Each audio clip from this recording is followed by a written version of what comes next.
Welcome back to RPG Rookies, where we cover Dungeons and Dragons, tabletop role-playing games, dungeon crawlers, and all things fantasy. I am your dungeon minion. You heard right. I said minion because I'm certainly no master. Today we have another review for you all. I'm going to be reviewing this right here, which is the Ultimate RPG Gameplay Guide. And this is a supplemental book for Dungeons and Dragons or role-playing players and aspiring dungeon or game masters as well. And this is actually one of a 3-part series. We also have the Ultimate RPG Character Backstory Guide and the Ultimate RPG Game Master's World Building Guide. But for today, we're going to be focusing on Gameplay Guide. And this series here is authored by James D'Amato. And James D'Amato is not a casual nobody. He is the creator and game master of the One Shot podcast, as well as several spin-off podcasts. This is a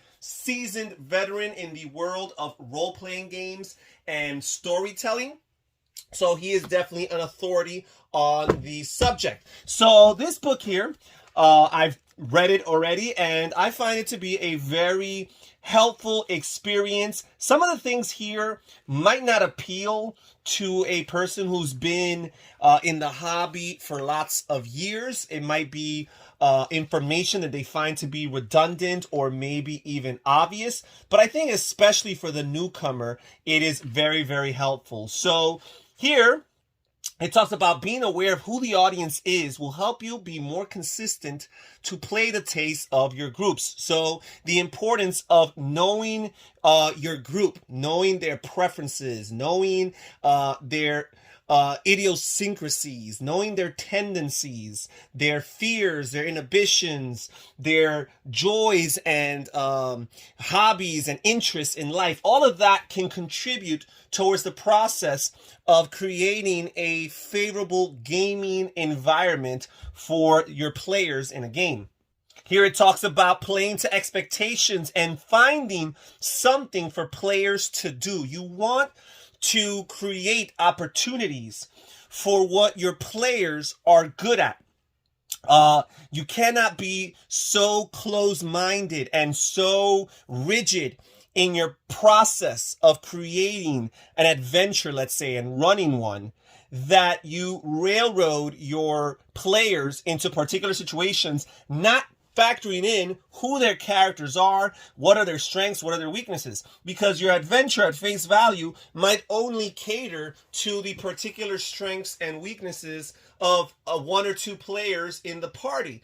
But there's other players that want to feel involved, they want to feel immersed, and that's where the value comes in and finding something for them to do. What are they good at? And creating these opportunities within the game for them to exercise those skills. So here we talk about staying objective. It talks about tone here for narrative play. It's especially important to make sure your group agrees on a tone. So whether that be light and cartoony or gritty and realistic or over-the-top action. As a group, it's best that everybody could be at the same page as far as the tone. Perhaps light and cartoony is not appropriate for one group, while the other group may want to avoid having a gritty, realistic tone to their game. Lots of helpful stuff in this book, I find. Again, it might sound obvious at first glance, but even a seasoned veteran from time to time could be benefited by being reminded of these core concepts. Here it talks about concepts, speaking of. It's helpful to start with a strong summary. Ideally, you want to touch on the major aspects of your character in 1 to 3 sentences. So here's talking about character creation. There will be time to fill in details as your conversation unfolds and as you play. Providing too much information right away will actually make it harder for your fellow players to understand your character. So as you are going in the process of character creation, you want to share a few sentences, a summary, with your fellow players around the table as to who your character is and what they're about, so that they can understand your character. And that's actually helpful in the process of co-creation in session 0, when players are going around the table and working on their characters, to actually work in conjunction so that you can piggyback off of one another's ideas and link characters together through different parts of their story. So Here it talks about relationships. Once relationships or everyone has established their core character traits, the final step is establishing relationships between PCs. So this goes back to what I was talking about in session 0. What do you have to teach this person? What do you wish to learn from this person? All right. Here it talks about understanding text.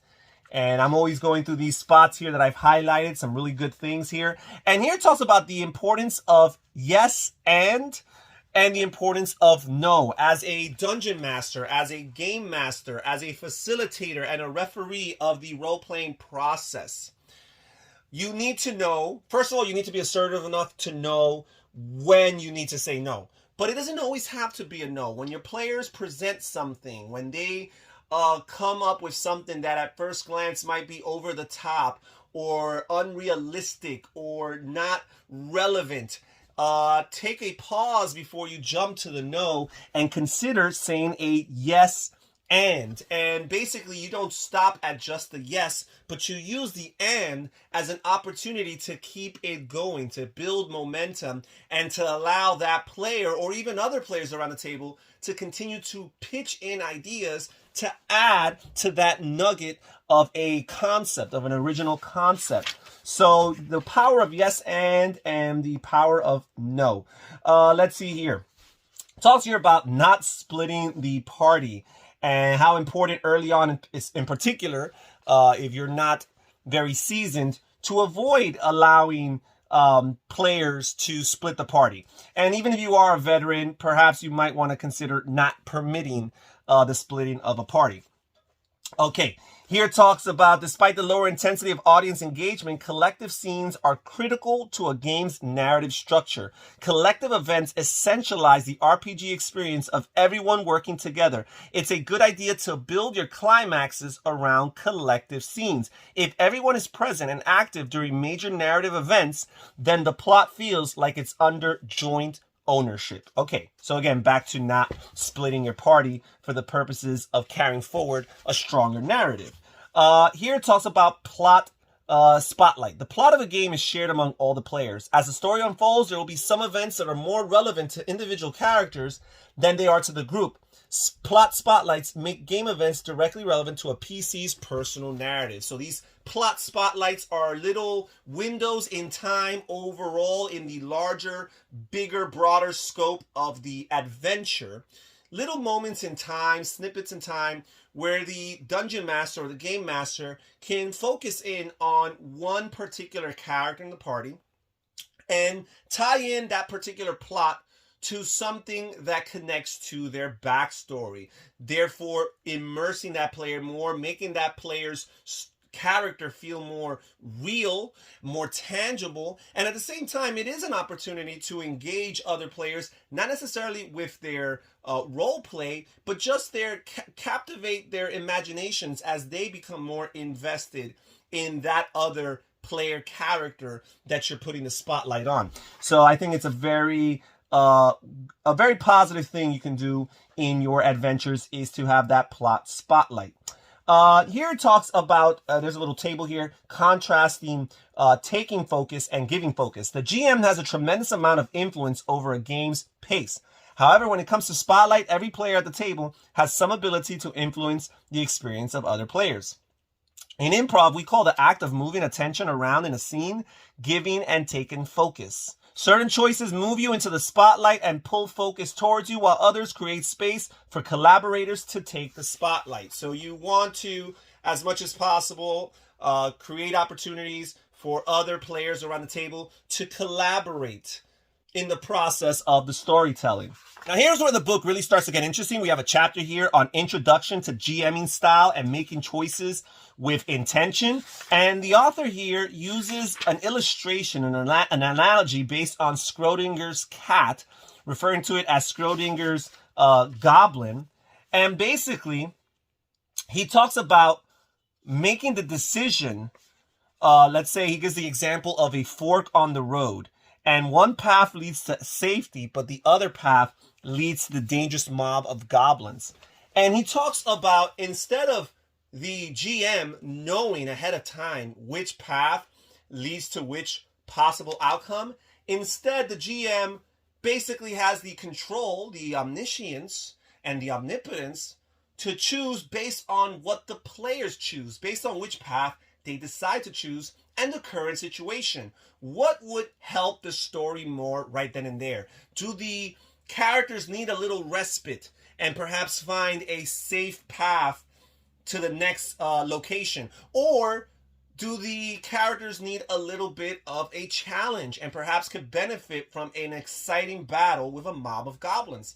And based on that, whatever decision they make, you would make the choice of what outcome awaits on the other side. So it's not predetermined, although when creating the adventure, you might have had that in the back of your mind, that one path led one way and the other, but being flexible enough in the moment and based on the present circumstances and the player's situation to adapt on the fly and make the right decision to carry the story forward. I found this to be a very powerful illustration because I must admit that before reading this, I was very railroad in my mentality in the sense that I wanted to accomplish my story and my focus on the adventures at the expense of the overall narrative and sometimes the overall enjoyment and experience of all the players around the table. And I found this chapter, in particular this section, to be very helpful for me personally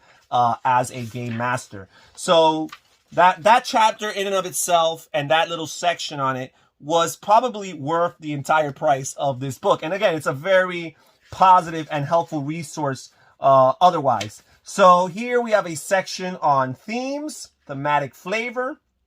There's a section here on imagery and the power of using imagery in your role-playing games. Here it talks about playing to change. Okay. And then here we have a chapter referred to as looking for trouble. Now here it talks about the contrast of playing protectively versus playing a little bit more risky. And it kind of challenges the formula of trying to play protectively, preserve your characters, avoid their potential deaths. You've invested so much in the character creation and progression that you would not want to risk their untimely demise. And here it talks about challenging that perspective because that perspective can sometimes limit the range of what you can accomplish narratively speaking. So if the goal of an RPG session is for the heroes to come out triumphant and victorious on their quest, then perhaps playing protectively is the way to go. But if the goal of the group of players is to tell as exciting and compelling and immersive of a story as possible, then perhaps they want to decide to be a little bit more risky in their decision-making process. Now, that doesn't mean they have to be stupid in their risk-taking, but again, perhaps not as conservative as they might tend to be otherwise. Now, in this section, it talks about being mindful as a PC, as a player character, being mindful as part of a team when you're looking for trouble. When you're taking these risky decisions, you don't want to take risky decisions that are at the expense of all the other players. This is a collaboration. It has to be a joint shared risk, not something that compromises your partners, but not necessarily you, unless for whatever reason it helps to drive forward the narrative. It makes the example, perhaps a character might be a little bit of a sketchy type, a little bit of a traitor, roguelike character that you can't really put your trust in, a backstabbing type of personality. Perhaps that would carry that individual character's story forward if they were a little bit shady, if they made a few decisions that perhaps put others in jeopardy while not necessarily putting themselves. That might work. But otherwise, you want to factor in what your group wants to do when deciding what risk it takes. And here it talks about delegating creativity. And another very important chapter I found. I highlighted lots of spots in this chapter here because that is something that's so huge. Sometimes as a dungeon master, as a game master, perhaps you might be a little bit too controlling. It might be part of your personality that led you to becoming a dungeon master or a game master. And perhaps you take your created adventures and your modified adventures and all the hours of work that you put into this, perhaps you take it a little bit too seriously and you're too focused, you have too much tunnel vision, and you want to accomplish your objectives at all costs and kind of shun or disregard other players' input. This is a collaborative aspect. Yes, the dungeon master, game master is a referee, but everybody else is collaborating in the storytelling process. And I think it's okay, and this book urges DMs to consider it, to give a bigger role to player characters in the process of the story and carrying the story forward. More than just the microcosm that is their individual characters, allow them on a macro level to perhaps have a little bit more influence on the world that they're exploring, on the story that they are pursuing. And here there's a section of lots of questions that you can ask them based on how they're feeling, what they think or perceive is going on in the present. And these questions serve as an exercise or an opportunity, a springboard for dungeon masters or game masters to include their answers into the story that they're telling. Here it talks about rewards and even allowing players to collaborate in the process of making their rewards. It says getting players to connect with a fictional object is much easier if they have a hand in its creation. So I found that to be a very cool idea. Finally, we get to the third part of this book, the third section, which is called Playing for Experience. And this section here has a bunch of different exercises and tables and tools so that players can practice and implement different concepts and different principles that they've already learned from the earlier part of the book. So I think it's really cool that not only do you get this cognitive approach to learning about role-playing games, but afterward you get a more pragmatic approach where you're actually testing some of the things you learned and applying them to convert them from knowledge into skill.